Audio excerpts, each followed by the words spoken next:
Now, KCTV5 meteorologist Alina Lee is joining us now. And Alina, we understand these storms weren't just devastating, they may have been record-breaking. Is that right? Yeah, absolutely, Greg. Right now, this system or the tornado, in fact, is being compared to one that happened back in 1925.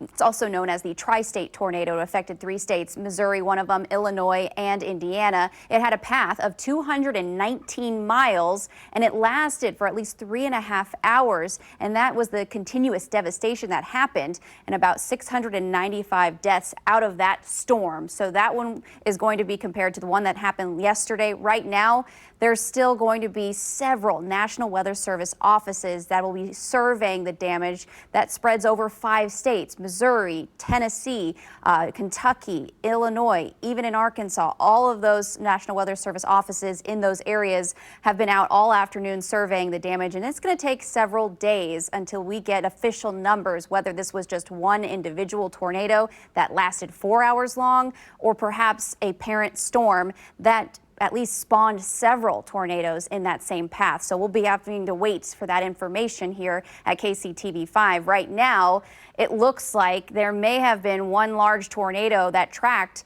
a little over 250 miles, but that's not to say, or that's not even continuing to talk about the stuff that happened just outside of Edwardsville, where the Amazon warehouse was destroyed.